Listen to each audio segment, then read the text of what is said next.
Okay, a couple of minutes early. That's all right. Since I didn't put the reminder out, give everybody a chance to filter in, I hope. Hey, Robert. Excuse me, man.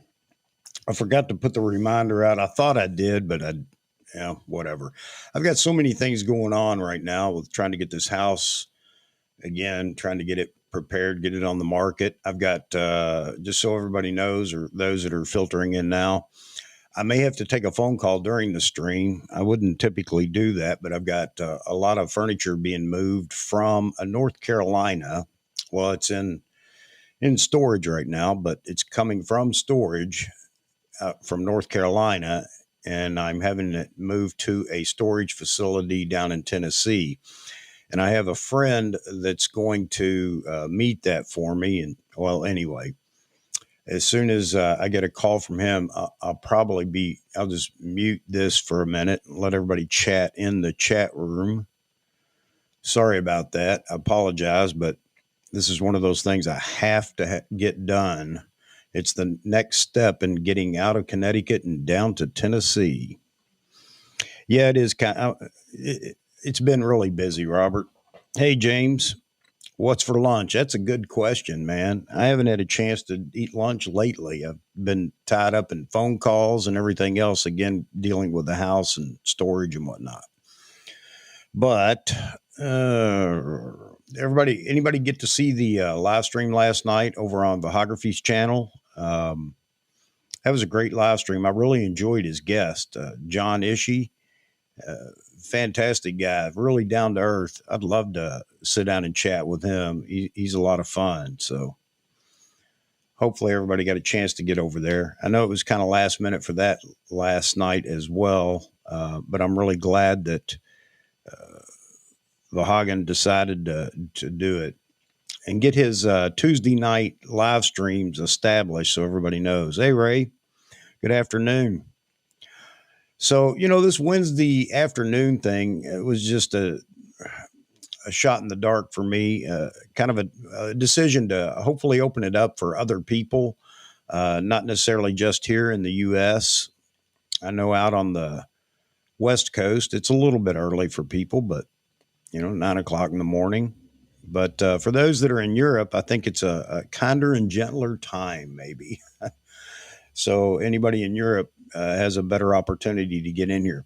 Um, Asia is the tough one to crack, man. It's just a tough time slot for them no matter what I do, unless I do a live stream in the middle of the night, um, which I could do if we had thousands of people over there that really wanted to do that. I'd be more than willing to accommodate them as well.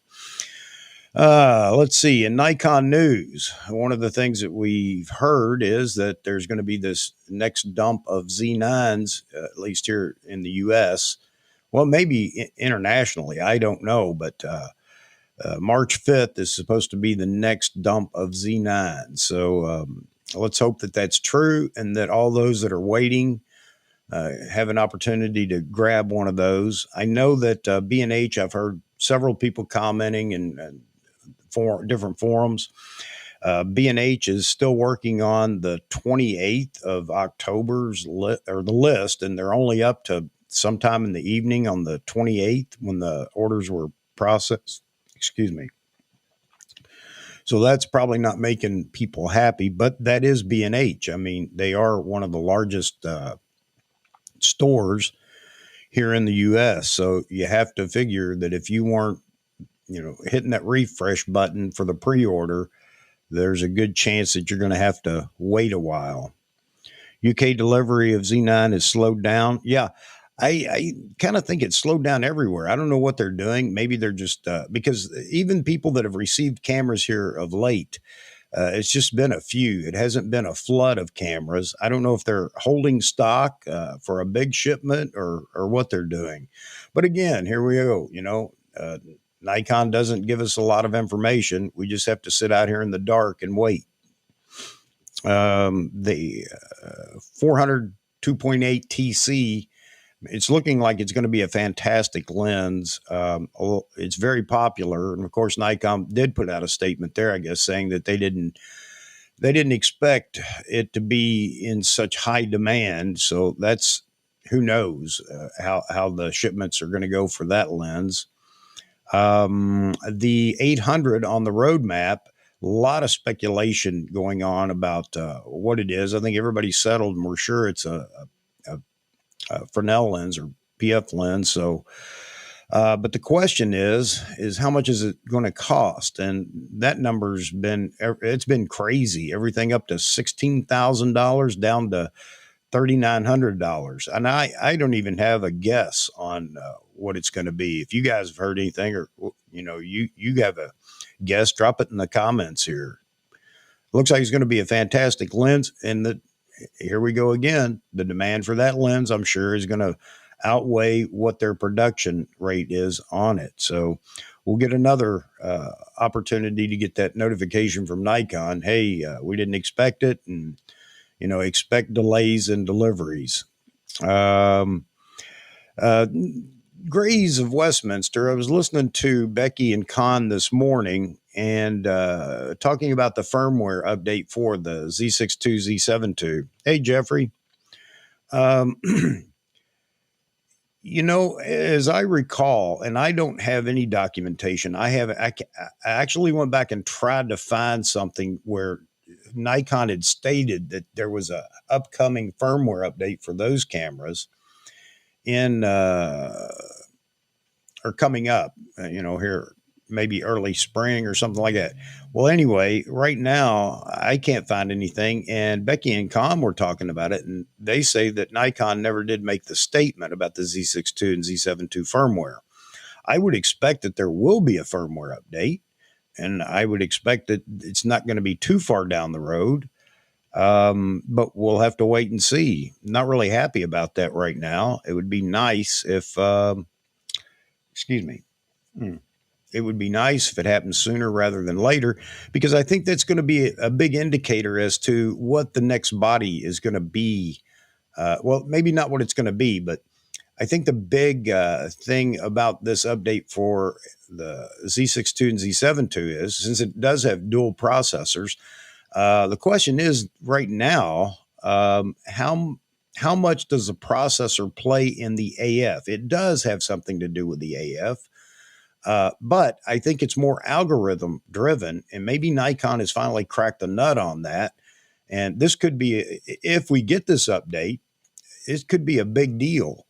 And again, it will indicate what the next camera may be capable of. I would expect that Nikon is, when they do drop this next announcement for whatever camera, I'll stand by my earlier prediction that it will be this year. Not just the announcement, but I think that camera will probably be, well, I don't know what Nikon USA will do, but it could be in somebody's hands by the end of the year. So I'm going to hold on to that until I hear something that specifically states that it will not happen, not just somebody speculating that it will not happen. So that's a big thing, not just because those of us that have a Z62 and Z72 want the update, excuse me, and the updated AF. And I would expect that's going to be the major portion of that firmware if and when it does come out. But the other side of that, not just users being happy about the update, but again, looking at what that update provides, and it gives us a real good idea of the next camera body coming from Nikon. Some people are speculating on, well, have been for a long time, just as we have, talking about the moniker they're going to put on that camera. Some say it won't be a Z8. And well, Nikon's going to use that. Z8's going to be a camera body. So now there is the possibility that, and this is just me thinking out loud, that the Z8 may be a DX body along the lines of the D500. Talking with John last night over on Vahography's channel, he loved his D500. So there is a lot of popularity for that camera. And this would be Nikon's first foray into a prosumer level DX camera. So that could be the Z8 could be the DX line, and the Z Z9 is the flagship line. So who knows? We'll have to wait and see. So then that would leave the Z6 and Z7X, we'll just call it X, uh, series open for that prosumer line uh, of cameras. And depending on what they do in the firmware, if and when, uh, we're going to get an indicator as to where they're going. It's a shame that we have to continue to guess. Canon's been pretty good about coming out with information, and I know that a lot of it has been rumor, but you have to know that these companies are leaking information to keep the marketing going. Unfortunately, Nikon doesn't leak it until the very end, or very little or whatever. So here we go again. Yeah, James, the 105 is now in stock, I hear. I don't know. I haven't actually gone out and researched and looked at all the sites, but I hear that there are more of these 105s available now. So that's a good thing. That's a good sign that things are picking up. Jeffrey, my official 800 PF guess is 5,600 to 5,800. Okay, that would, that makes sense. That sounds about right. B&H 105 2.8 is now available. Yep, we're just talking about that. And okay, glad you ordered it. Best Buy, believe it or not, due today. Okay, so are you saying that you ordered it on B&H, but Best Buy has it in stock and you've ordered it? I'll let you add to your comment there. Yeah, the rumor mill is hard at work, always is, isn't it? And that's all that it is. It's just rumors. But if you look at the track record of any company, you can begin to guess what they're doing, what they're planning, and what they're going to do. Nikon is a bit tricky, and I go back to one of the biggest surprises of all was the D500 launched with the D5. I mean, that just kind of blew us all away. Hey, Albert, good to see you here this afternoon. Charles, good to see you. So, discouraging to see these prices. Yeah, we need options for the regular Joes. And I think that's, I've made that statement over and over, and most people are probably tired of hearing me on that, talking about that. But yes, and I think right now, in my opinion, okay, I think Nikon has to give us that R5, A7, XXX, whatever, level camera. Now, could it be a Z7 III? Yeah, I guess it could. I don't know how far down the line they're going to go with that. But that is a possibility. But that camera has to come out sooner rather than later. It needs to be competitive in the market at that price point, $3,000 to $3,500.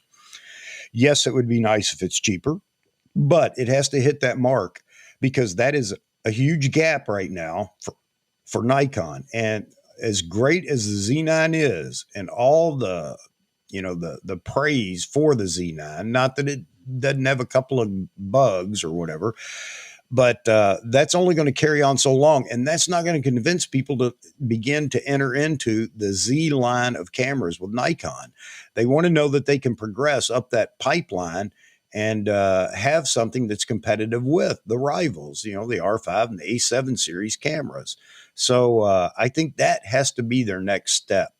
I don't know that a DX camera coming out next would, I don't know that it would make everybody happy. Once that prosumer full frame or, full sensor camera comes out, then Nikon's free to go about whatever they want to do because they now have an established line of camera bodies for everybody from entry level, although it may not be as cheap as we like, but from entry level all the way up to flagship. So let's hope that they're thinking that way, and that's what they're planning to do.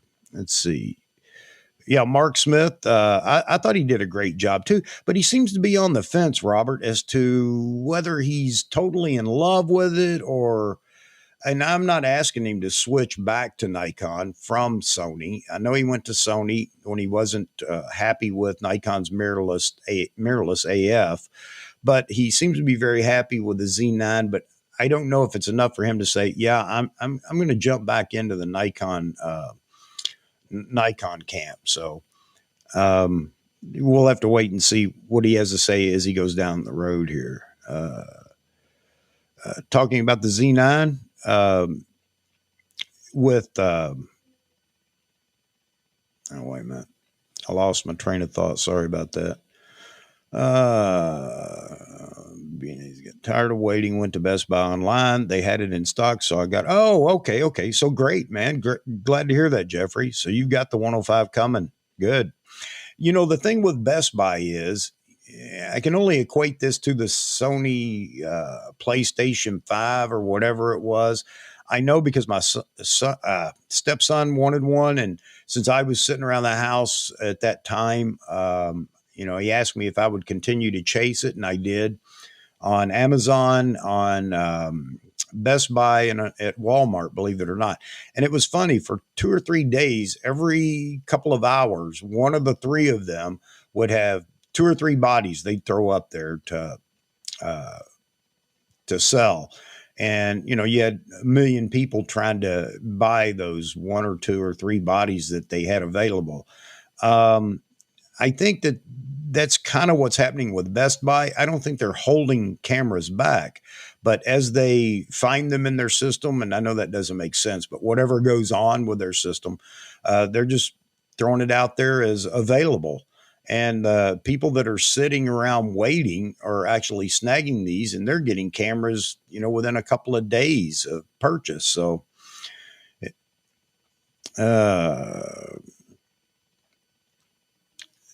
they have shortcomings with the focus at times. Yeah.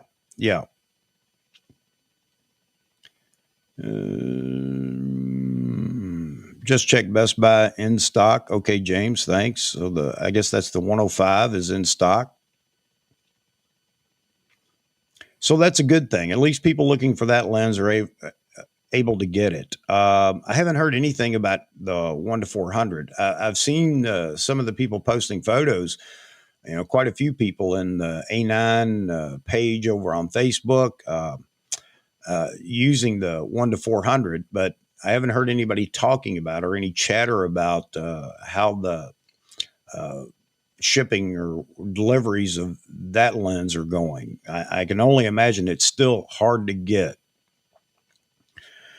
James, I need to test some more. I'm seeing focusing issue when I add my TC 1.4 to the 200 to 500 F mount on the Z9. Okay.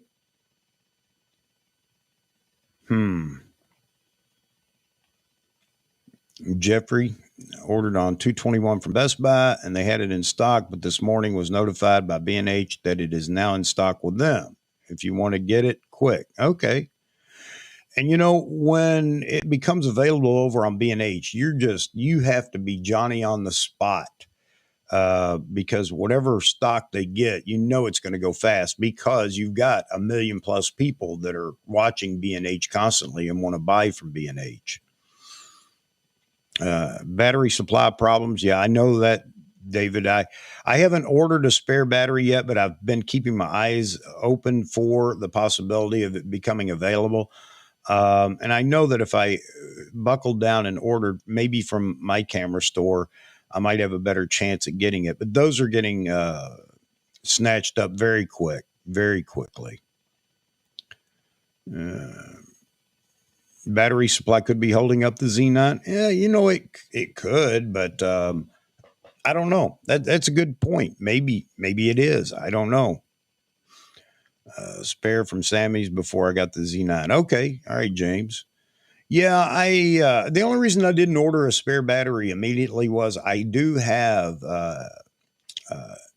EL18A and an 18B, and they are working in the camera, not a problem. Now the A needs to be reconditioned, but I don't have the charger for it anymore. I sold my D5 and I can't do it in the new charger. So I'm just kind of out of luck on that deal. So I put it in the Z9. This is the EL18A. And no matter how long I charge it, I put it on. I have a Watson charger that I bought for those batteries since I had to get rid of the Nikon charger with the Z5 or D5. I put it in the camera and it always tells me it's anywhere from 47 to 49% charged when I look at it in the camera. And that's okay. I mean, maybe it is the battery's just old too. The indicator says it needs to be reconditioned, in the camera, it tells me that. The 18B, I have no problems with it. I don't get 100% when I put it in the camera after it's fully charged. It's 98%. Okay, well, I can live with that. And so far, even the A at 49% or whatever it happens to be, that time that I put it in the camera, it lasts me for a good while. So no problems there. But I do plan to get another 18D. So the new battery. Battery got the dreaded memory issue. Well, I don't know what it is with lithium ion batteries. They don't really build a memory, but I think they condition themselves over time and begin to, I don't know, deteriorate. I know that they will do that, but that's that reconditioning function of the original charger. And unfortunately, I can't do that right now because the Watson battery charger, it is what it is, but it does a good job in charging both batteries. I just need to have that battery reconditioned to see if I can bring it back up to, near 100%. Either way, not a big loss. I have 3 batteries for the camera, the one that came with the camera, the 18B and the 18A. So I'm not really hurting in that respect. Hey, Ted, good afternoon, man. Good to see you in here. So again, any of you all watch photography last night? I can't get over how down to earth John Ishii is. May get him over here for a chat too, and the discussion with him about his wife's an avid photographer as well. He was a journalist, photojournalist, so I'm sure he's got a lot of good stories to talk about. And you guys need to stay in touch with Vahography's channel because he's got some great guests coming up. I mean, Vanessa Joy, she shoots Canon, but I enjoy watching her stuff over on Adorama. She's a big part of the Adorama team. Got Joe McNally coming up, man. That's a coup, man. That's fantastic. And while Joe is a bit long in the tooth, I mean, as far as photographers go, he's still very active, and he's got stories upon stories of his photography career, and he's always a hoot to listen to. So, really looking forward to him as well. Yeah, Jeffrey, sorry about that. And I put out the short yesterday because he didn't know whether he would have a guest, so he wasn't even sure he was going to do a live stream. But after a discussion with him, he's really trying to establish this Tuesday night time window as a time for his live streams. And as I explained to him, hey man, there are people that just want to get in the live streams and chat about all these things that are going on, whether it's rumor or not. It's nice to have facts. It's nice to have a guest, but people still just want to, talk about cameras. So, start building your continuity with the Tuesday night thing, regardless. Yeah, if it was up to, hey, I'm only going to do it if I have a guest, then I wouldn't have near as many live streams. And I do appreciate you guys dropping in as always. I really do. Hey, Jespre, good to see you. I see you quite often at all these. I see most of you guys at all these different streams that are going on and videos that are coming out. And I think it's great. It just shows the passion we have for photography. 18D, 18C are both out of stock on the Nikon Canada website. Wow. Well, that tells you how popular the Z9 is again. I mean, it's eating up all the batteries that were in stock on all the different locations. So yeah, the Z9 is absolutely a phenomenal seller for Nikon as a flagship goes, but I think the sales have probably slowed down. Um, some out of frustration because of people that aren't they just can't wait, and I get that. Oh, I get that. Um, Charles. Oh, sorry, I got sidetracked with your comment. I see, showing the chat now. Okay, hopefully it is. Um,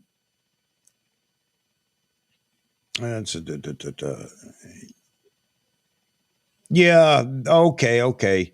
You're talking about Vahography. Yeah, I noticed last night that the chat window I had to actually go to. Or did I? Yeah, I had to go to. I think that's just a setting in Zoom that maybe he didn't click a button or something. But I couldn't see it either in the live portion of Zoom as I was in there. So I had to pull up his stream on YouTube on another monitor and kind of watch the chat. So you're saying though that the chat is showing up now, Charles? I hope so, because there was a lot of good chat that went on in the chat room. Always is. I mean, again, for me, that's the whole purpose of doing these live streams is, to give you guys a voice in what's going on. I don't do it as much if I'm in there with Vahography on his channel. It's his channel. And of course, I'll let him do that. But he does ask me to, kind of monitor and make sure that questions are answered or whatever. But here, guys, I'm always going to try my best. It's kind of hard to keep the conversation going with a guest if you have a guest in here and watch the chat. But I'm going to do my best to make sure you guys are heard. So just know that. And the phone line, again, that's something that's always open for those that can call in and want to. Okay, so other news in the photography world, and then we'll get down and dirty on what we think's coming from Nikon. Ray, YouTube only gives you a limited amount of notifications. Okay. Yeah, guys, I'm not the most technically advanced guy when it comes to social media and everything else. I've been trying to do the shorts on YouTube. I've been trying even Instagram. And you guys can find me on Instagram at Chuck Photo. And you see how good I am with this. Yeah, I think it's Chuck's Photo or something like that. Chuck's _ photo. But I'll post it here maybe before we end the live stream. So anyway, I'm trying that too, just to, not just build an audience, but just give those an opportunity to get into a more laid back live stream and chat about cameras. And, again, you guys are great. We've had nothing but great success over here on the channel so far. Haven't had any big drama or anything, or any drama that I've noted. And I think that's great. I am going to have to find somebody, a couple or a few people, and designate them as, monitors or whatever. For those that would like to do that, I'll definitely do it, because I do get these weird, I don't know if you guys see it. I try to get rid of it as soon as it pops up, these crazy comments and commenters or whatever. And I try to get rid of them so they're not interfering with what we're talking about. So I'll check these next comments first. I did notice that live streams, when they're over and it's just replays, sometimes the chat won't show for a while, but after a day or two, it may show up. Okay. Has that been happening with mine? Because I think Restream, I have that option in Restream. I just leave it checked. So chat is always part of it. The replay, that is. Wednesday at noon, Saturday night around 9 helps.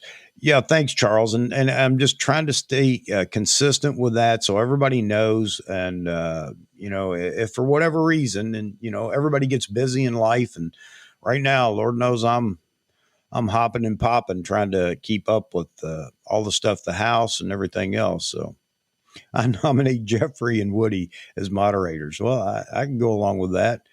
But anybody that would like to do that, just let me know. And I think it's pretty simple to do it. And I'll check. All right, Jaspreet, I know you had that comment coming, brother, and I'm going to give you the air here in a minute. I just wanted to bring up one more thing. There is a lot of buzz out there right now with Panasonic or GH6, and it looks like it's an upgrade from the original or the GH5, but there are still people that aren't necessarily sold on that camera. It's just interesting that 4/3 is still actually pretty popular. So I was just kind of keeping my eye on that. I don't know if you guys have been. I have no desire for that. I have no desire for, and that camera, I would guess, is really video centric, although it is a stills camera. But I just thought it was interesting that that's really had a lot of fanfare over the last few days.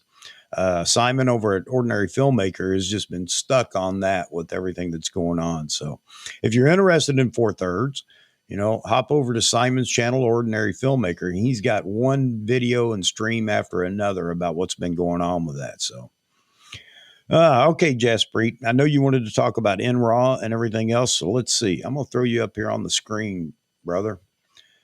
Reading about Tico Raw and their official statement. They said it's a very flexible codec from 8 to 14-bit. Wow. And 2-to-1 compression ratio to 16-to-1 now. So you have some thoughts about it? I imagine, man. I imagine. Well, I don't know if you can call Jaspreet. I wish you could, and I'd love to have you. I'd love to have you on as a guest to talk video. I know you're really talking video on all the different channels, and because that's what you're doing mostly. So, would love to. Would love to have you on and have you talk. But if you want to type it in, brother, bring it on and we'll all sit here and chat about it, because that is a big part of everything Nikon's bringing to the table right now. James, whoa, $499 for a battery, 18D on Amazon. Wow, that hurts.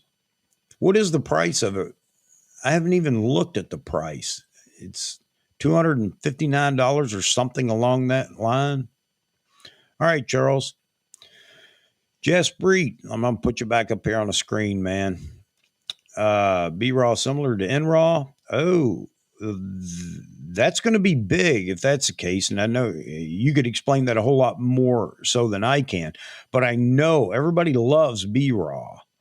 4K 24, 12-bit, 12-to-1. You only have 25 megabits per second bit rate, 63 and 60 frames per second. Z6 dual processor can easily handle the 12-to-1 compression in RAW. Do you really think the NRAW is going to be pretty significant? I mean, nobody was happy with the original, well, whatever it was, Nikon's RAW. I mean, this will be a big deal. This will drive a lot more people to Nikon, not away from whatever they're shooting now, but can help draw more people to Nikon for the video capabilities. And we're back to the hybrid camera. Here we go with the hybrid camera stuff again. F-mount TC14E. See, on order for 3 months. Wow, still on back order. Mentioned on the other feeds at Nikon USA's website does not show this tele on their lens menu. Oh, they don't have the TC 1.4 listed on. I thought that they did at one time. I got a 17E. I'll let you have for cheap. I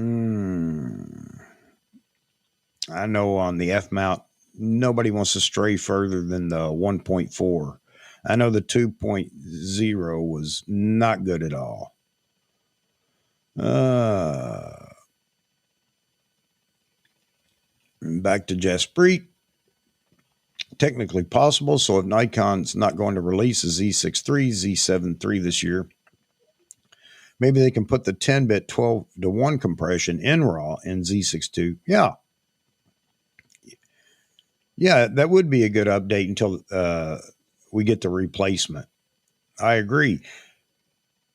It's going to be interesting to see what Nikon's going to do. I mean, they've got one more number they haven't used yet, unless we're going to go to double digits, and I can't imagine how that's going to work out. Yeah, what is the Z8 designation going to be for? Is that going to be the full frame, or is it or full sensor, or is that going to be the APS-C? And what are we going to what will they use for an APS-C camera if they don't use Z8? Hmm. Uh, let's see. Not anymore. You can do a part number search. Jeffrey talking about the TC14. It's really strange. Mentioned it to my dealer. No comment yet. Okay. Well, is this the beginning of the end of F mount and DSLRs in the Nikon brand? Could they be just cleaning up, and what they have is what they have, and after that, that's it? I don't know. No other dealer has it available either, huh, Jeffrey? Jeffrey. 12-bit NRAW would be good compared to Nlog. Okay. Yeah, Nlog did not go over well, did it? Oh, gentlemen, I just received a text. I need to go make a quick phone call. I'm sorry. I hate to do this, but give me about 5 minutes and I will be back. I promise you I'll be back, but I need to go make sure that my furniture is greeted by the guy that's doing it and all goes well.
All right, folks. Thanks for putting up with me there.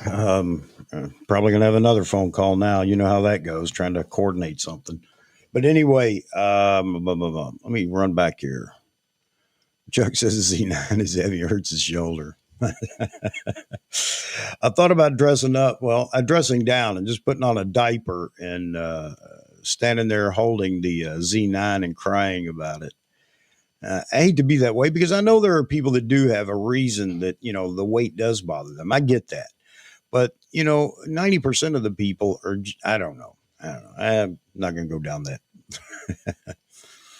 Oh, man.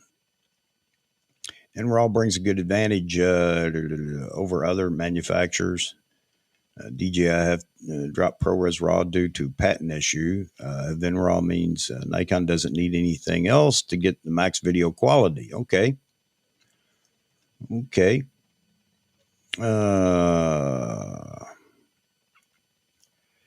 Yeah, I'm trying to catch up on all your comments here, folks. I see another one, Jesprit.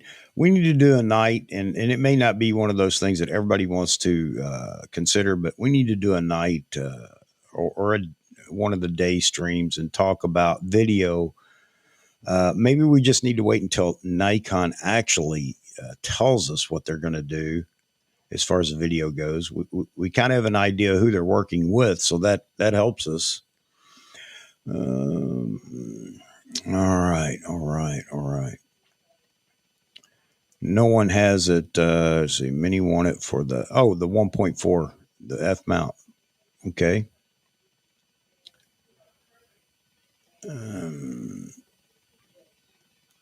If Nikon wants to produce more Z bodies, then something has to go. Yeah, I know everybody keeps saying Nikon is a small company. Even, am I just living in la la land? I just gotta believe that there's more. There's more left on the table for Nikon to utilize to produce another camera or whatever. I'm not buying that they cannot do that right now.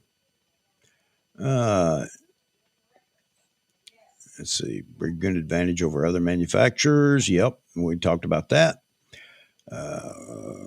Someone grabbed the Z9. Don't forget the 400 as well. You guys are too funny. Yeah, you're absolutely right, Jeffrey. With the amount of 500 PF lenses out there that are that they're showing what the lens is doing with the Z9, they have to know that there is still a big draw for that. Yeah, and I don't know, and I wouldn't say that they've dumped it, but I think that maybe the writing's on the wall that they're going to be very little more produced or something like that. It is a mistake if that's what they're doing, Jeffrey. I agree. So on that note, there are some that are speculating now that the 800 may have a TC in it as well. So what do you guys think? Is that a possibility? And even with the 600, there was discussion about it because Nikon has seen what a tremendous hit this is. Great thing that is. Are they going to do that to us? Are they going to put in all these super telephoto primes? Are they going to put TCs in all of them and then leave the smaller PF lens like the 400 PF that's yet to come without a TC? The Robert, where you see, I think Mark Smith was fair with his comments on the Z9 when locked in. The pics were sharp, and he got some really good pics of the Pelican and Osprey. Yeah, he did, and you're right. We don't know how many photos he went through to pick the best of the best. Yeah, I just think he still has reservations about the camera. He seems very pleased with where Nikon is now. And I think that's what really kind of tipped me that he still doesn't see it as a real contender with the A1. And I've never shot the A1, so I don't know. I know that it's got to be a pretty daggone good camera. Okay. I know a lot of people raved about it as soon as it came out, and a lot of people still do. So, uh, it's so heavy. Uh, Jeffrey, if I win the lotto, let's see, which is hard since I don't play. Yeah, you and me both, Jeffrey. You got to play to win. The 402.8, yeah, that would be a fantastic lens to have, but that's way down the road for me. I'm in the same boat, Jeffrey. I sure won't have um, that much disposable income to buy that lens anytime soon. Uh,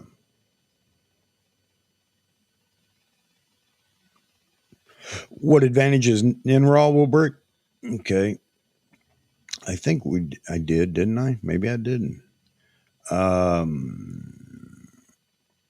Going back here, Jaspreet, looking.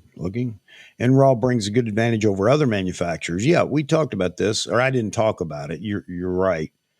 What's the deal with ProRes RAW right now? I've not heard anything about Nikon not uh, because what am I missing here, Jaspreet? Let me look real quick.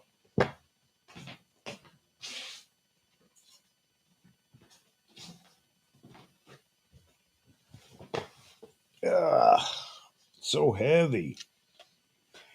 Let me go into the menu. Let's go into.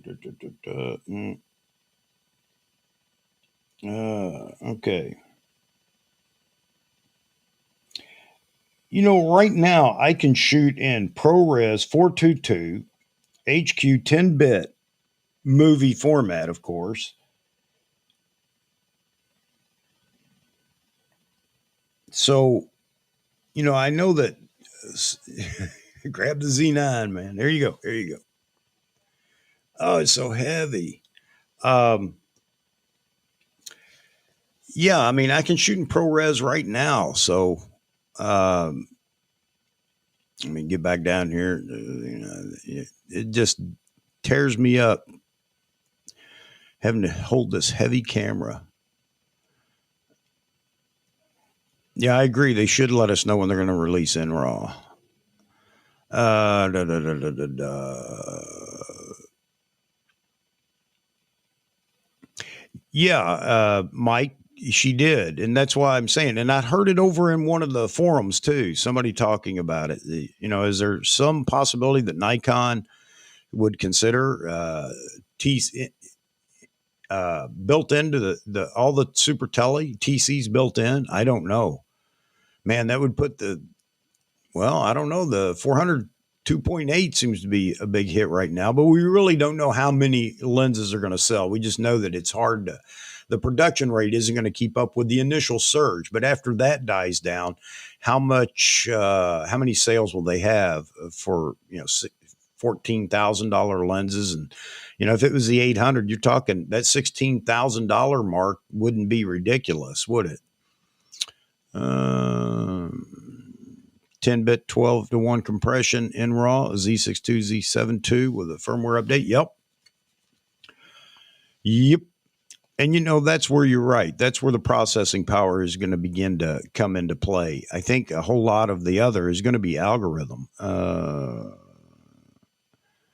Yeah, I do. I need a crane. I just sit it on my walker, Jeffrey, and move it across the floor. Red have a patent of ProRes RAW, and Apple have a patent of ProRes. Yeah. Oh, okay. RAW is different. Okay. Okay. See, you made me smart on that. Okay, but Nikon did say something about ProRes RAW, didn't they? All right. Due to red patent of ProRes RAW, DJI now have to remove. Oh, okay, okay. Hmm. Yep. Possibility of them adapting either B or in RAW. Wow, what a pain that is to have to remove it because is it already in the cameras that are out? Hey, T-Mid, good to see you in here too in the afternoon, buddy. I've been too busy to watch everybody's videos lately. I try to, but I know you've got another one out. I just haven't seen it yet. Okay, just checking to make sure that my mover lady hadn't called me back. Uh, Dedicated Kirk, L brackets worth that much more than the universal brackets, and why? That's a good question. I mean, for me right now with the Z9, I have the piece together Z9 cage, and I think it's okay. It really is. But as far as L brackets go, again, I bring up the same thing I brought up the other night that Ronald Lee over on, hang on a second. I'll tell you in a second. Yeah, it's the Nikon Z9 User Experience Pro Group over on Facebook. And anyway, I got an invitation, so I'm no pro, but he extended me an invitation, and I jumped on. Here we go again. All right, hang, answer it. Be right back.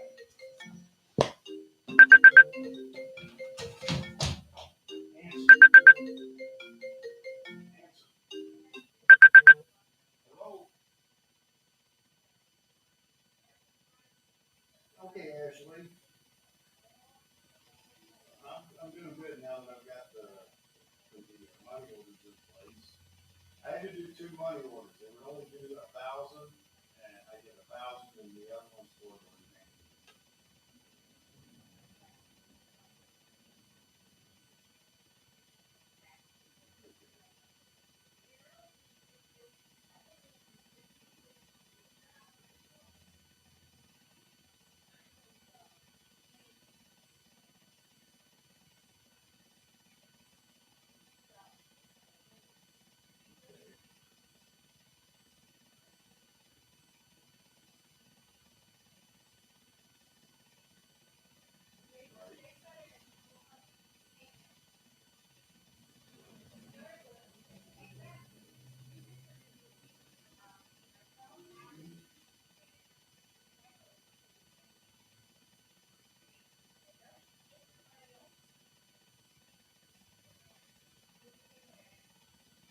Okay, so I don't understand the correct.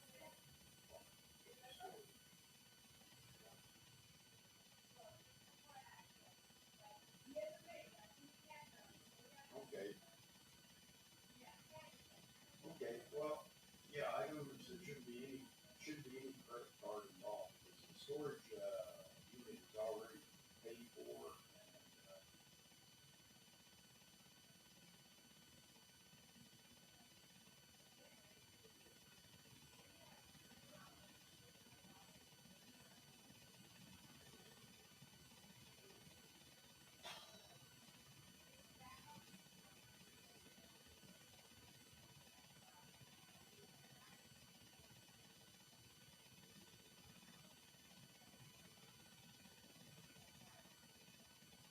And, we got cut off. That's okay.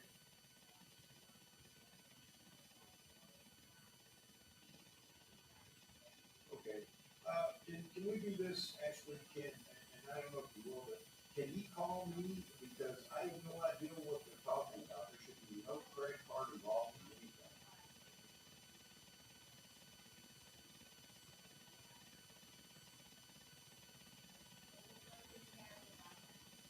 Yeah, yeah, right.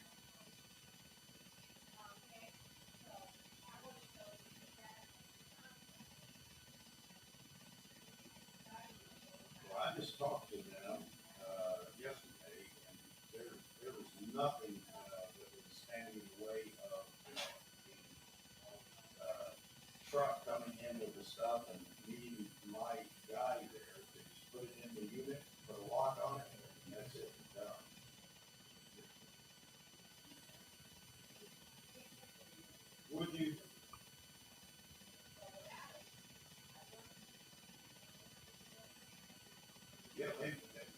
know this is coming.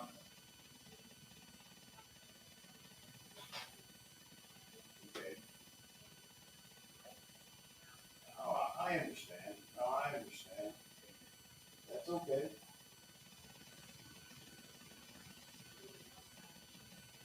Okay, so you just let me know we're ready tomorrow or Friday.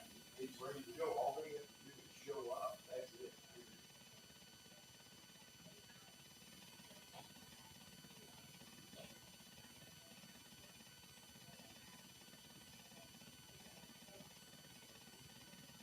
Okay. All right. You too. Thank you.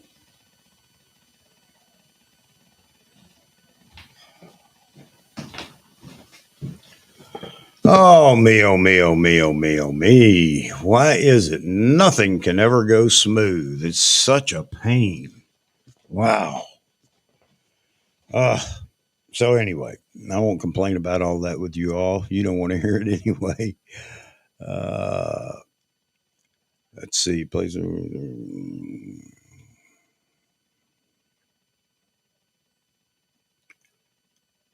Yeah. Okay, Jeffrey. On the L bracket. Yeah, Kirk. I have a Kirk bracket for I don't know which one for the D850 maybe or I don't know.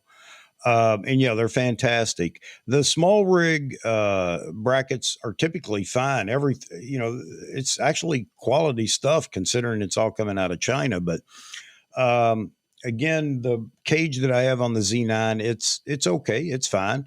But on the bracket, Ronald was talking about that it's not 90 degrees on the the from the base up to the side bracket there, and there is a little bit of flex in it, but it didn't seem to bother him. So there may be a case there for people that just, it's got to be exactly 90 degrees and they're going to wait for Kirk or really right stuff or somebody to come up with the bracket for the Z9, the L bracket. T mid. Jaspreet and Raw. Let's see. Game changer for Nikon. Black Magic gained a following. Yeah, absolutely they did. And everybody raves about B Raw. You're right. Um, I'm with you. I hope NRAW will be the same for Nikon. I agree with you 100%. And hopefully we'll learn a little bit here soon on what's going on. We have the Z9 update that's coming out. Well, a firmware update that's coming who knows when. But it's going to address video, obviously, because they're talking 8K60. So maybe we'll see there what's going on. Uh, Z mount teleconverters with FTC. It is. I thought about that. I even had to kind of size them up and look at everything to see is it really not possible? And of course, it is not possible.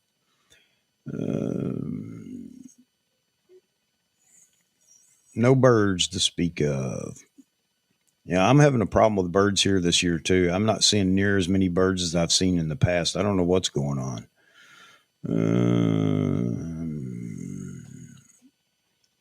Let's see. And they don't show up either, huh? T-Mid, the models. I haven't had one show up either. I actually had contacted a few folks to I wanted to bring them into the studio and shoot the Z9 with the lights and everything else, but man, no success as of yet. But as this weather gets better, I think it's going to become easier. UPS guy with a new lens? No, no, sir. No, sir. FTC Mark III with built-in D. We're on the D lens drive again, the screw drive again. Uh, I don't think it's going to happen, Ray. I don't think we're going to see a Nikon product that provides power and movement for the screw drive. I could be wrong, but I don't see that happening. It definitely isn't going to be anything that we're going to see soon. My opinion only. I could be completely wrong. I know that there are some lenses that are faves that are screw drive as far as AF that people want to continue to shoot with AF. Um, But I think for the most part, Nikon's written that off. It's just not going to be one of the things they're going to do. But I could be absolutely wrong on that.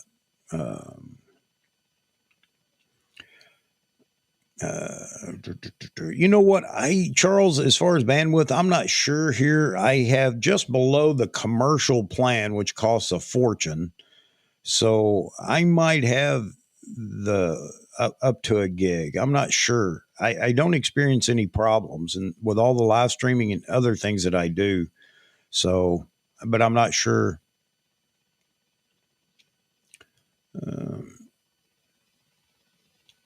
Z85 1.2 defocus lens. I mean, it sounds like that's what it's going to be, or at least that's what everybody's saying. I don't know. It's going to be interesting to see what the price there will be. I can't imagine it being much over. I can't imagine it being over $2,500 or $2,600. That's going to be a stretch if it's over. Lens mount issue with the Nikon is from Jeffrey. Just sent my D850 back. Too much slot between the 500 PF. You know, I noticed that with my 70 to 200 on the D850 too. I wouldn't say it's sloppy, but there is a bit of wiggle room. And from what I've heard from a lot of people, that's normal across the board. So I don't know. Would lose connection. That's a different story. I didn't have that problem. Jesprit created a custom log profile for D750. Works really good. All right. I'm not, video is still very new to me. So I don't have, I'm almost uncomfortable talking about video yet. I want to learn more. I mean, you know, full disclosure here, I want to learn more, and I need to work on the editing side of the house too, so I can do some posts with video that I'm taking. Z9 have a focus motor built in to facilitate screw drive on F mount lenses. Ted, not that I know of. Ted, not that I know of. And if it did, I mean, it wouldn't make any sense to put it in camera. It would just be power from the camera to a device that would drive the focus motor on a screw drive lens. I think this is why everybody's, you know, continuing to talk about an FDZ with that built in, so they could continue to use their screw drive lenses. But no, I'm almost certain it does not. It has no mechanical parts that I know of, other than the switches and buttons, as limited mechanically as they are.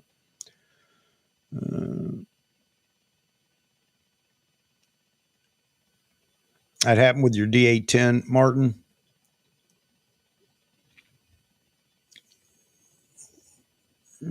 So maybe it's the 800 series where that's an issue.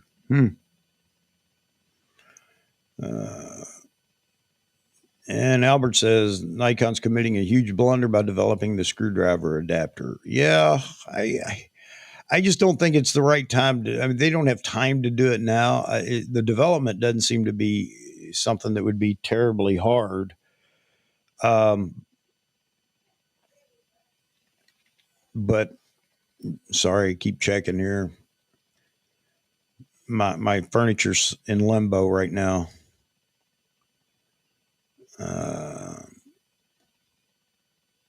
Yeah, D3, D4, D5. Yep.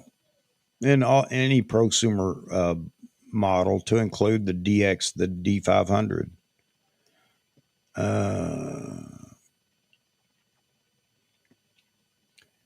Well, there you go. That's the great thing about the chat room, is somebody comes up with an answer to a question that we couldn't answer. TC14E3 for sale at approximately $369. Man, that's cheap, actually, isn't it? Yeah. Wasn't that a $400 plus TC? There you go, Jeffrey. Man, you better grab it quick. Thanks, Paul, for the tip.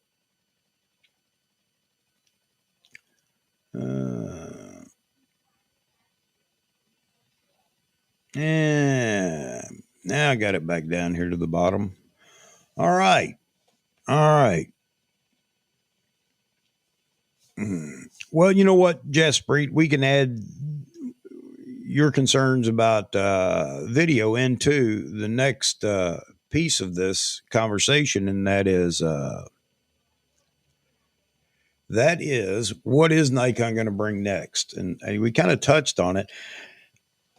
I don't know if you guys saw the Hagen's Vahography's video when he was talking about what's next, and Nikon next body and everything else, and he was talking about medium format. This has been discussed quite a bit with a lot of people. I think Matt Irwin talked about it a while back, talking about the size of the mount for the Z series, as he would say, saying that it is possible by his as he sees it. It appears to be possible that they could put a medium format sensor in that body.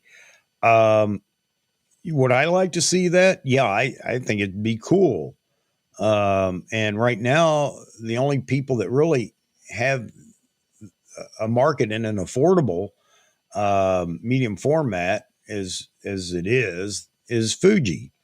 So, would it be a good idea for Nikon to tap into that piece of the market as well? Sorry, folks. Be right back.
Okay, but we know it's going to be Saturday.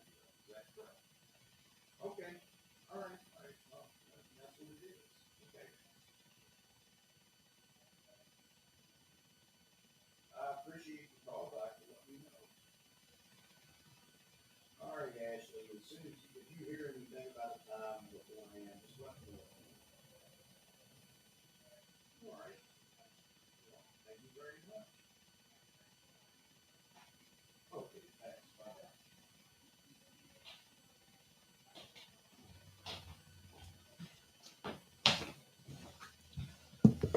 Ay, ay, ay, ay, ay. Has anybody out there had to deal with moving companies before? Man, oh, sorry, my little bit of venting there with everything that's going on.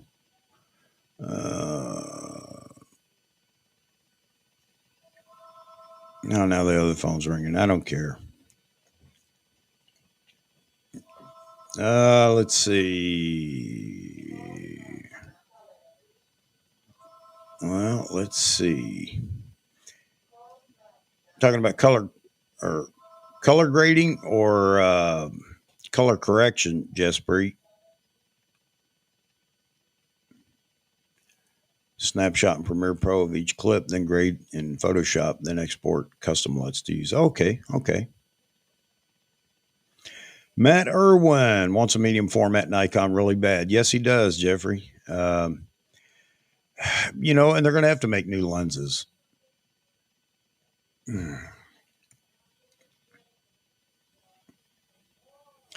Yeah, I think new lenses are going to act as DX lenses on a full frame. I don't know. I don't know all the physics behind it, but I don't think it's going to be a simple process. And again, that's something that I won't say it's niche, but it is. sort of. That's something I think Nikon needs to put on the back burner, even if they're thinking about it. Again, I think they need a full line of bodies out there so everybody can see everything from start to finish, from entry to flagship, and realize that there is a body in that line that meets with their needs, and they can see that they can continue to grow in that the Nikon camera lineup. And making a statement which somebody's going to do. Well, they know that Nikon, yeah, but that's not marketing. People are weird today. I want to see it. It needs to be there, so I know that when I want to move up to the next level, it's available. And no, also I want to see how it actually competes with the competition before I decide to jump into a brand or whatever. So anyway, I'm stuck on that. They have to, that has to happen this year. Oh, Paul, during PCS moves. Yeah, you know what? I always did the Diddy move, so I never used the movers. But yeah, movers. Man, oh man, what a racket that is. I hate to say it. I hope nobody's a mover out there, but man, it's been a racket with this move that I've done. Uh, Possible to have a larger sensor. Uh,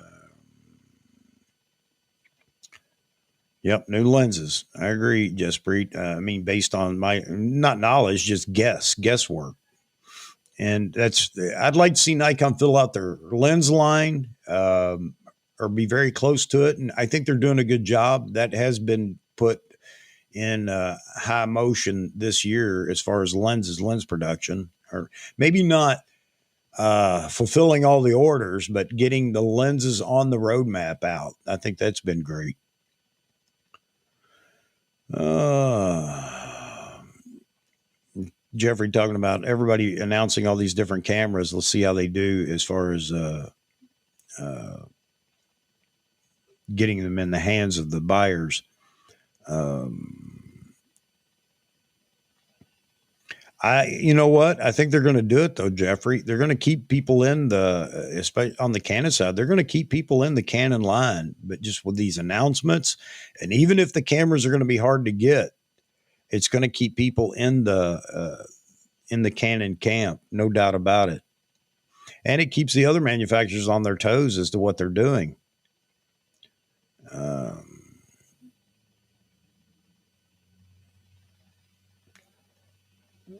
Nikon going to develop new lenses for medium format sensor. Yep.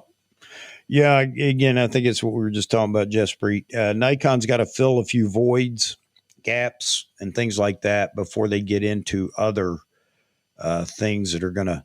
I think it's a great idea. I really do. I think it's neat because who else is doing it right now besides Fuji? And I'm not talking, of course you've got Hasselblad and Phase One and whatever. But in a hybrid type camera, something that's a little more rugged and able to, get it out in the weather and stuff like that. Only Fuji. So it'll be interesting if they go down that route, but they really need to concentrate on, in my opinion, filling out the camera roadmap before they go into something different.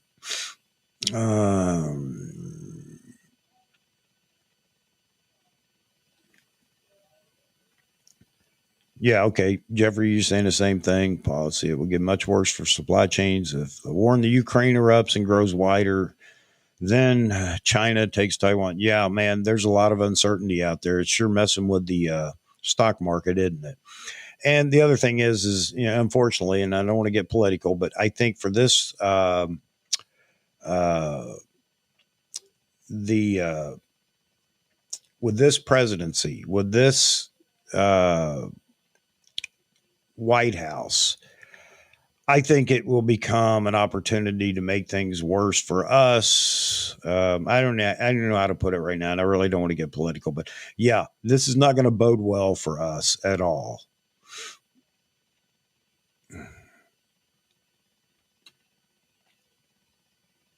Creating LUTs, okay, Jaspreet, in Photoshop, yeah. All right, man. And I have seen some folks that have done this or been doing it as well, but So you say you've done some work in Photoshop and then exported LUTs from that. So great. Hmm. You know, Jeffrey, batteries, I guess I hadn't considered this. Batteries could, you're right, because they do have all Nikons. I'm guessing Canon does it too. All the batteries are chipped. What do you guys think about the Intel? What's the company? The Israeli company. Uh, Intel buying them out. $5 billion, almost $5 billion, I think. Is that going to help us or hurt us in the Nikon camp? Low budget screwdriver lens adapter is a good entrance point. It also serves as a bridge for older Nikon customers who want to upgrade to the Z system but have out of date gear. You know, Albert, I'm not going to say that's wrong, but I don't think there's as big a draw for using these screwdriver lenses. I mean, I knew what they were a long time ago. The only one I ever worked with was the 80 to 400, the original, which is a screwdriver lens. And I'll tell you right now, I wouldn't shoot that lens today, no matter what. It was terrible. Hmm.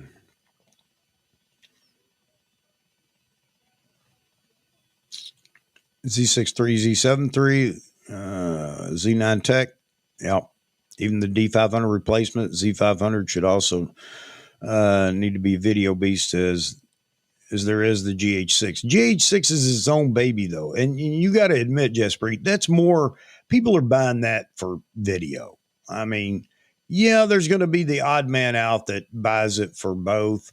It has a stills capability in it just so you can, I don't know, make a thumbnail. I mean, I jest here a bit, but that camera is all video. That's all we ever heard about with the GH5 and everything else. It became a cult video camera, no doubt about it. DSLR shooter, Caleb over there. Of course, he's in love with the GH6 because he was in love with the GH5, but he is DSLR video shooter. So that camera is really just video. I don't know. And I would agree with your earlier comments, not now, but earlier live streams. You know, if Nikon's going to go that route, forget the little box 4/3, whatever, and just build a cube camera, a cube video camera. I'm with you there. Of course, not right at this moment, but I'm with you there. Just do that. So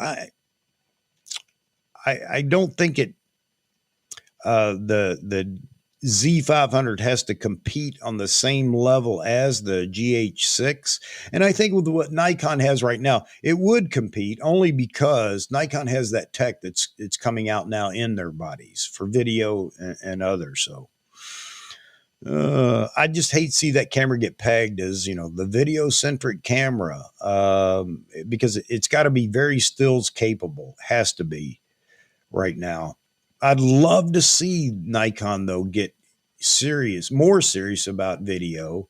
I mean, I brought up 2 months ago, you know, what would it cost for Nikon to come out with an affordable set of cine lenses for the Nikon system? So, yeah, I'm all about that because that is where the market is heading. More video centric than stills. Now we got the Z9 right now, so we're seeing all the stills, and we do see some video coming out using the Z9, but the flagship is going to should be more stills capable than video capable. Nikon just happened to check both blocks in this flagship, but because of its size and everything else, and you know, I think that the prosumer body that's going to come out to fill the gap, that needs to be very heavy video and stills as well. And am I just babbling? You guys can tell me, hey, back off.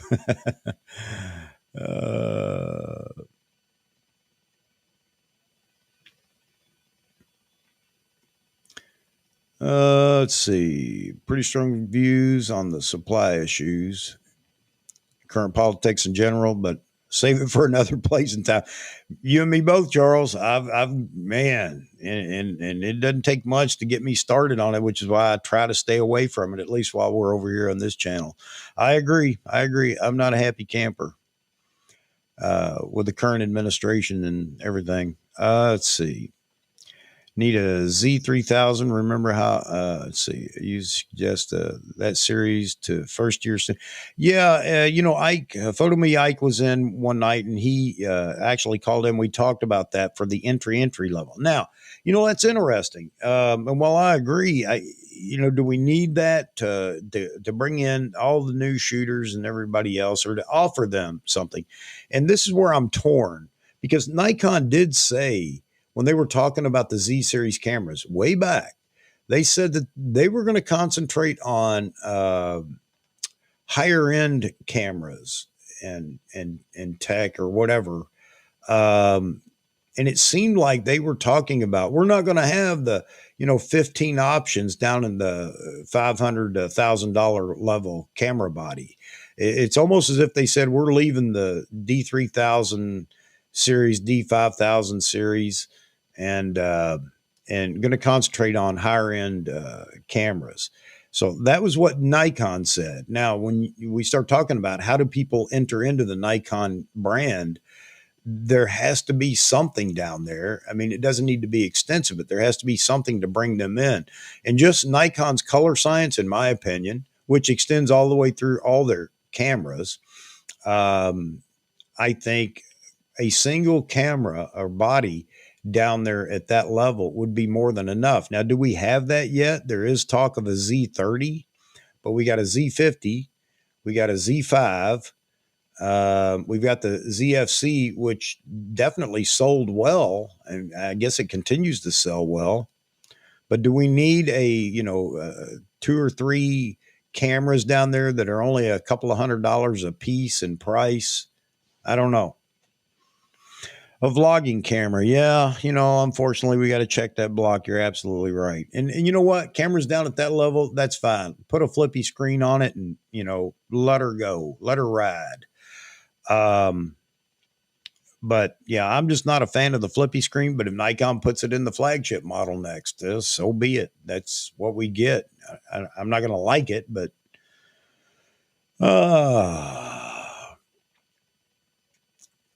nothing. Albert, Z3 is going to be a good vlog. Yep. Albert talking about nothing in the 135 millimeter focal length and the 180 millimeter focal length. I think those lenses will come, Albert. Maybe not as fast as some people want them to come, but I think they'll come. But because you got to understand that all those focal lengths that we see in F mount have been, that's been years and years and years of development in the Nikon lens line. So I don't know how many now that is something I'll agree on. I don't know how many different lenses they can build at one time, but it seems they've got quite a few in production right now. But I'd like to see it go faster. I'd like to see Nikon decide, you know what, it's time. We're building this $1 billion headquarters. Maybe it's time we also build more manufacturing and got serious here.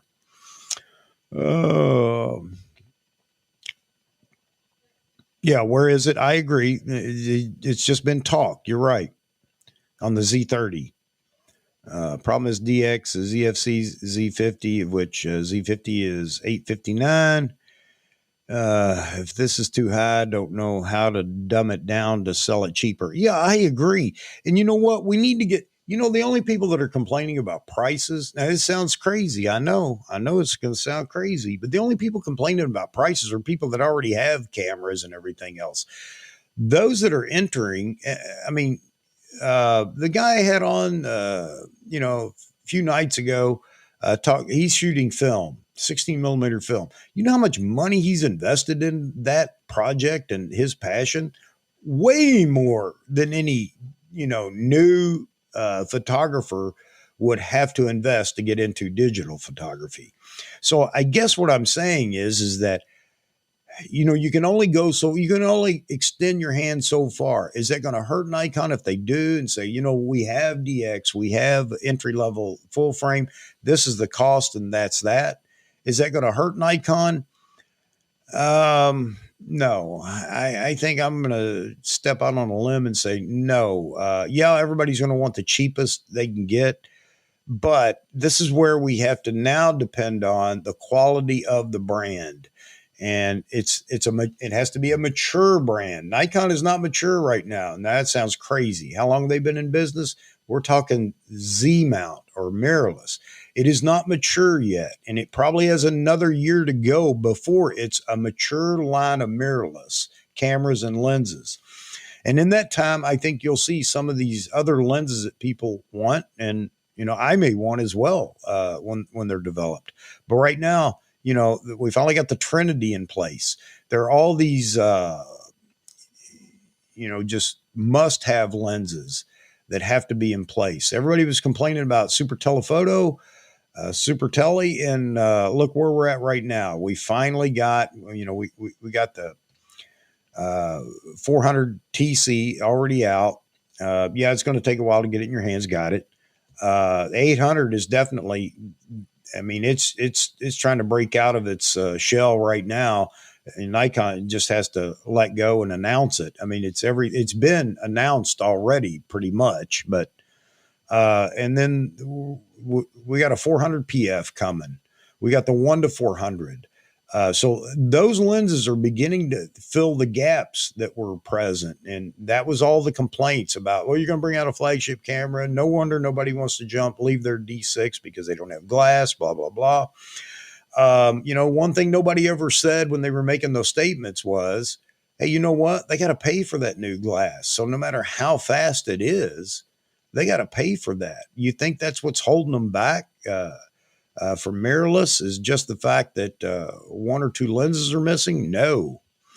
The 2-600 is going to be interesting, Jeffrey, when it comes out. I'm interested in seeing how it does. There's no way it can be better than the S line.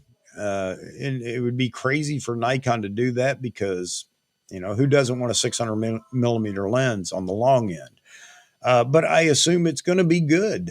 I assume it's going to be real good, but will it, top their true S line lenses? I don't know, but a lot of people are going to buy it. You can bet on that. Let's see.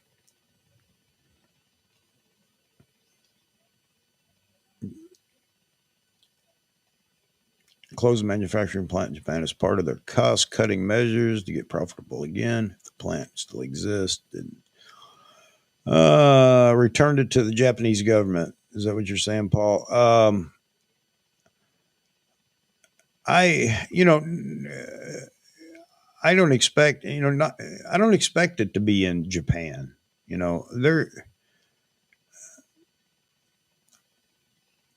I just know that Nikon's got to consider that. Why did they go through this big hurt financially? When did that begin? Began right around the mirrorless introduction. Everything went downhill for Nikon. Why did it go downhill for Nikon? Because they weren't at the point they are now. They weren't there in the beginning, and everybody was raving about mirrorless. Sony had done a fantastic job over the years getting it up to that point. Canon came out, and while they stumbled a little in the very beginning, they rocked it soon after. So Nikon got left behind, and that's Nikon's fault. So now, are they in a position where they can actually build their brand back with more production capability? I think they're getting close to that. And, in business, anybody that owns a business, has owned a business or anything else knows it takes money to make money. You just have to be willing to do that. And is Nikon scared now based on the financials over the last 4 years? I don't know. I'm no investment banker. I'm no whatever, guys. But I mean, there is a piece of common sense that enters any of these conversations. And I don't know. We'll see what Nikon does. Let's see.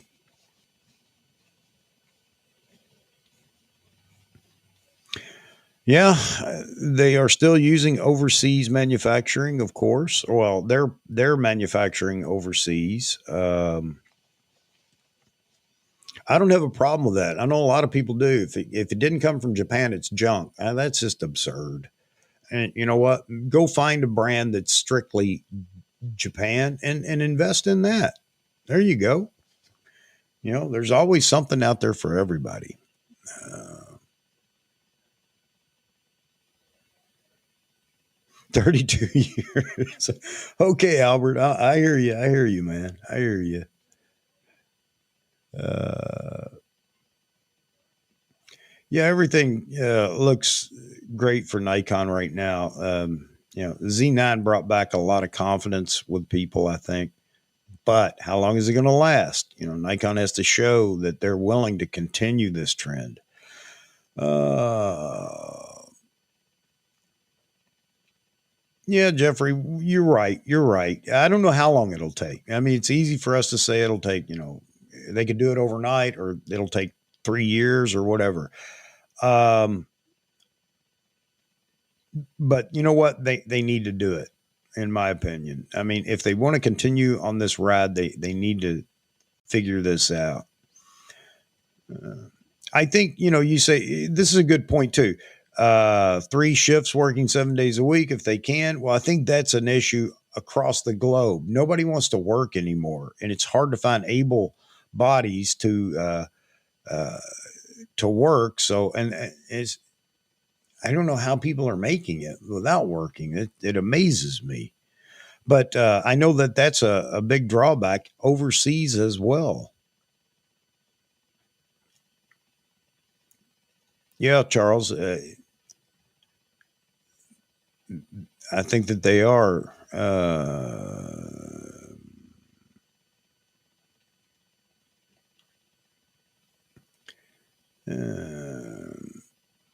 No, Jesprit, you're absolutely right. And that's what I harp on all the time. Sony did well because they stuck with it. They did it. They took the chance and they made it work. And then they found the secret sauce for AF algorithm. And that just killed Nikon and Canon. It didn't kill them, don't get me wrong, but it killed their chances of having an early success in the mirrorless world. And then, the Nikon and Canon tried to implement the same secret sauce in their DSLRs, then decided, I don't know why it took them so long to decide, this mirrorless thing might be something we need to look at, and got serious and started developing their own mirrorless. And of course, there were going to be bumps along the road, but Nikon's the one that stumbled more than anybody. While they're good cameras, the one thing that they needed to sell the cameras was AF. Whether we like it or not, whether you may shoot manual focus on everything, but that has no bearing on the market. That's just you. So the AF was a big seller in Sony, and Canon got it right finally in the mirrorless bodies, and Nikon missed the boat. I mean, they just flat out missed the boat. But there was enough good in Nikon for all of us serious Nikon shooters to stick with them. We weren't real happy. Uh,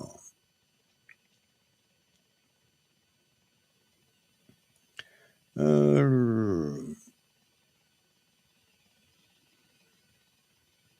oh, talking about the 135. Okay, yeah. Uh, yeah, I agree, Jeffrey. On and I mean, Nikon provides all the tooling and everything else. All they need are employees that are, trained to do what needs to be done. And I don't know how long it would take, but I think they have to be looking at, we're going to have to up production. What do we need to do to up production? And whatever it is, that's what they need to do. Yeah, well, I work when the government said, you're right. But some of that's tapered off. So I don't know what they're doing. I don't know what's going on. I was asking my wife the same thing. And she's constantly in a battle to keep employees as being her being HR. It's crazy right now. Uh, hmm. Yeah, a lot of people don't want to pay the living wage for that country. What is, yeah, again, boy, we can get into a big discussion on living wage and everything else. I mean, Connecticut, yeah, I'm going to say it. Connecticut, gave all these people $15 an hour to mess up my McDonald's menu when I order. I mean, come on. It's getting ridiculous. Getting ridiculous. Uh, I do not remember a DSLR by Sony. I didn't follow Sony at all until just before Nikon and Canon decided to jump into the mirrorless camera realm. You're right, Charles. You're right. It's hard to get. It's hard for anybody to get motivated if you've taken a big break.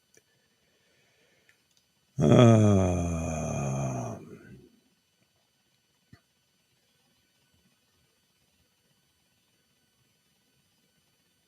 yeah, and that's what you're right, Jeffrey. And again, we're not going to beat this horse to death, but AF AF is it.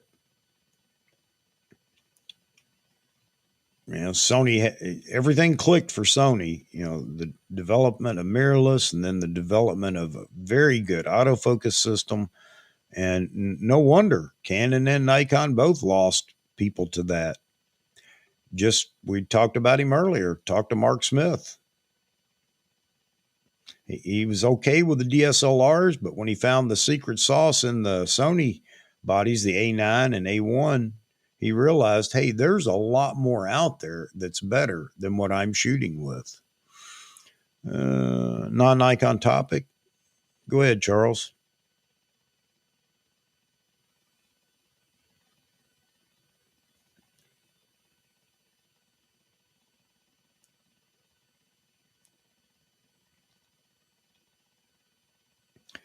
Oh, man.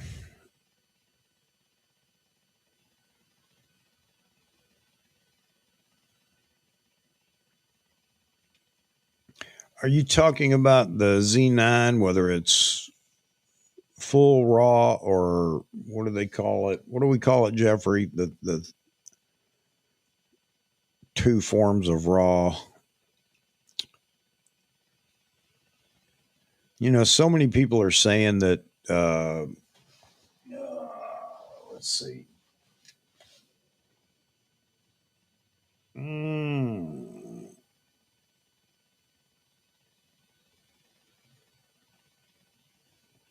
da, da, da, da, da. Yeah, full raw, whatever it is, with the star.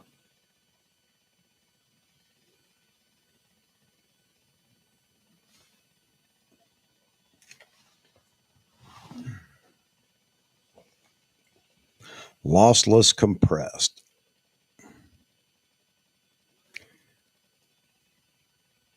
Yeah, so lossless compressed full, whatever you want to call it. Or no, that would be yeah. A lot of people are saying they can't see any difference. I don't know. I guess if you're, well, I don't know. Jeffrey, have you tried both to see how it looks? I haven't tried both and brought it into Photoshop. But I got to tell you, 90% of the time for what I'm doing, here you go. I'm not a pro. JPEGs work fine. If there's a lot of heavy lifting, I'd rather have the raw only or NEF files only so I don't get banding in the colors.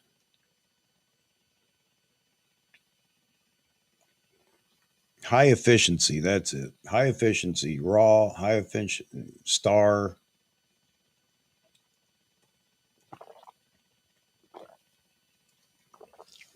So the lossless and the high efficiency star are the ones you want to compare. Man, we're just getting bombarded today with these. No, I don't want that starred.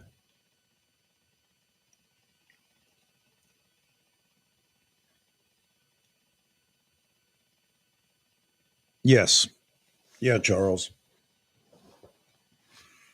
Still doing it all in Adobe. I'd love to get away from Adobe, but that's what I still use. I use ACR though. I don't for Adobe Camera Raw rather than Lightroom. I do my own cataloging. That's why I can't find anything. Uh,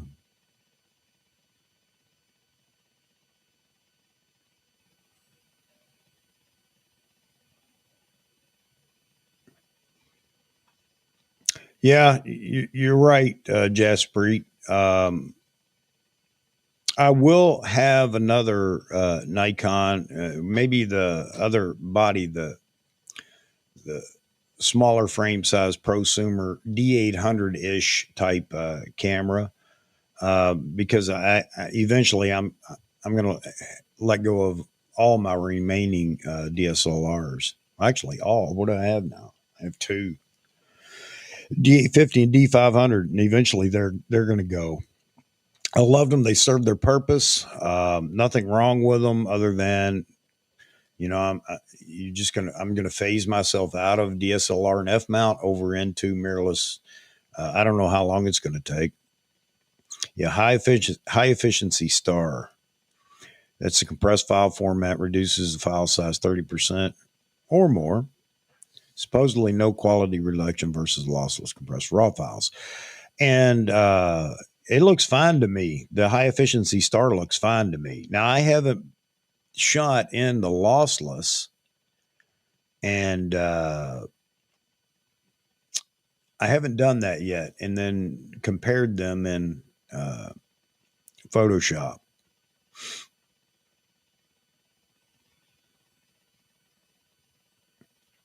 Advantages of the Adobe system. I don't know that there are, other than my knowledge of it now. It took me a long time to. I won't say I've perfected Photoshop, but I can do anything I need to do in Photoshop now, and that was no easy feat for me. You know, learning the ins and outs. So it's that alone, I think, is the big point. I have Capture One Pro that I got for two reasons. One, it was the only thing that would recognize the Z6 for tethering early on. I don't even know if Lightroom does it now. I haven't even checked. I just quit using Lightroom for tethering. Um, and I would like to see, I need to spend more time with Capture One Pro and see if I can just eliminate the need for Adobe. I'm not a fan of the Adobe rental system. Hmm. Stack sensors. I think it should be talking. Jaspreet talking about the GH6. I think it should not be impossible for Z63, Z62, or Z63, Z73 have stack sensor and no mechanical shutter.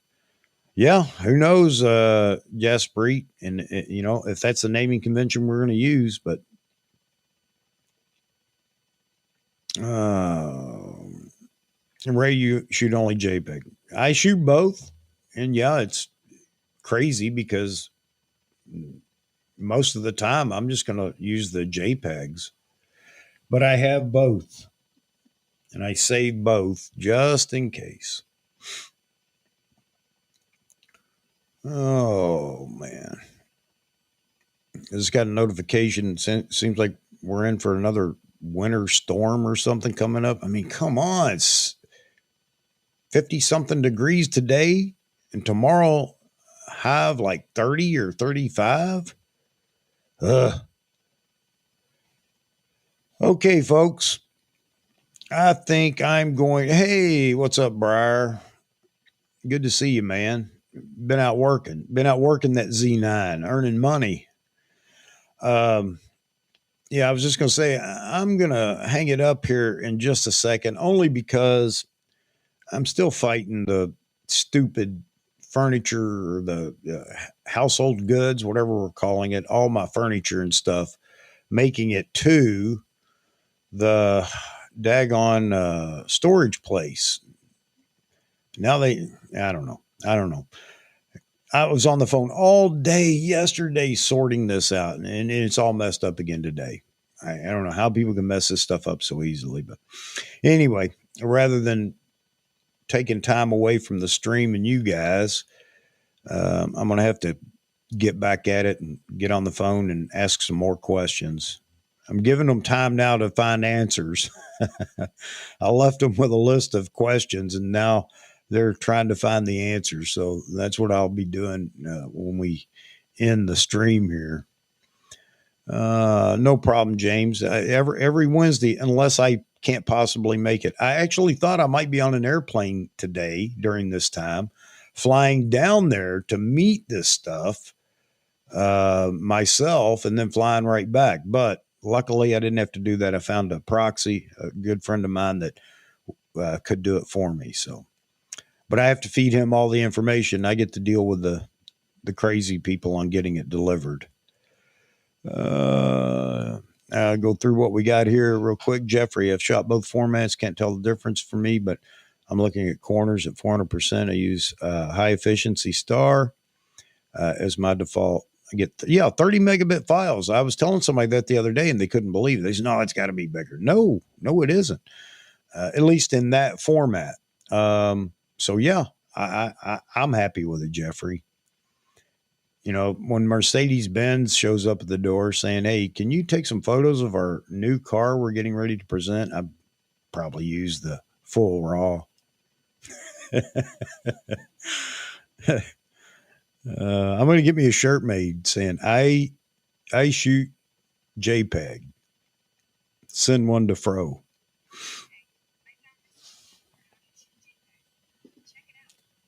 Oh, man.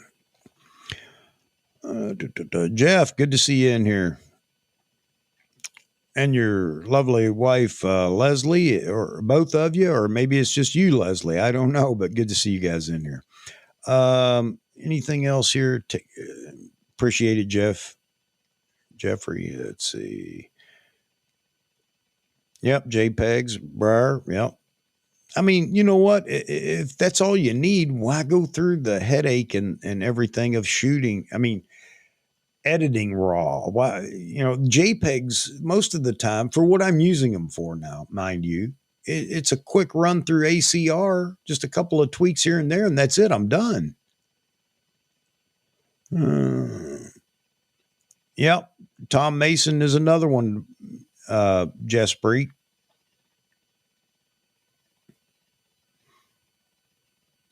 Mike, it's a crutch. Raw's a crutch. You don't need raw.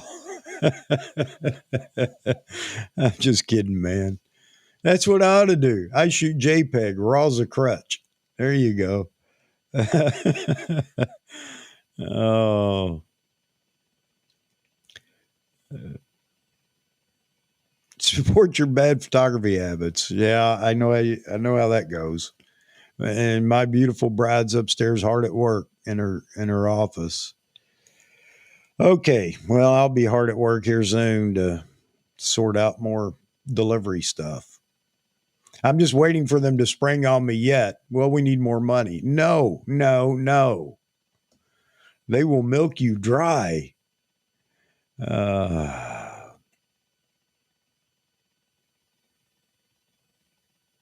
Okay, Jesperi. All right.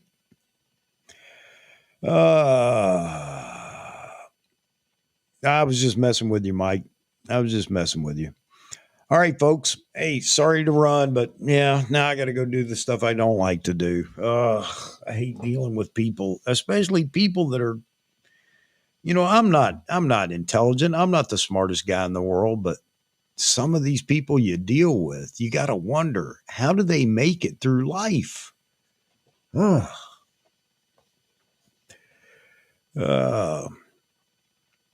All right, gents and ladies, if you're present, sorry I have to run. Thank you very much for putting up with me having to answer the phone. And that's the reason I'm going to cut it now, because I need to go now, make some phone calls and call back to get some answers. But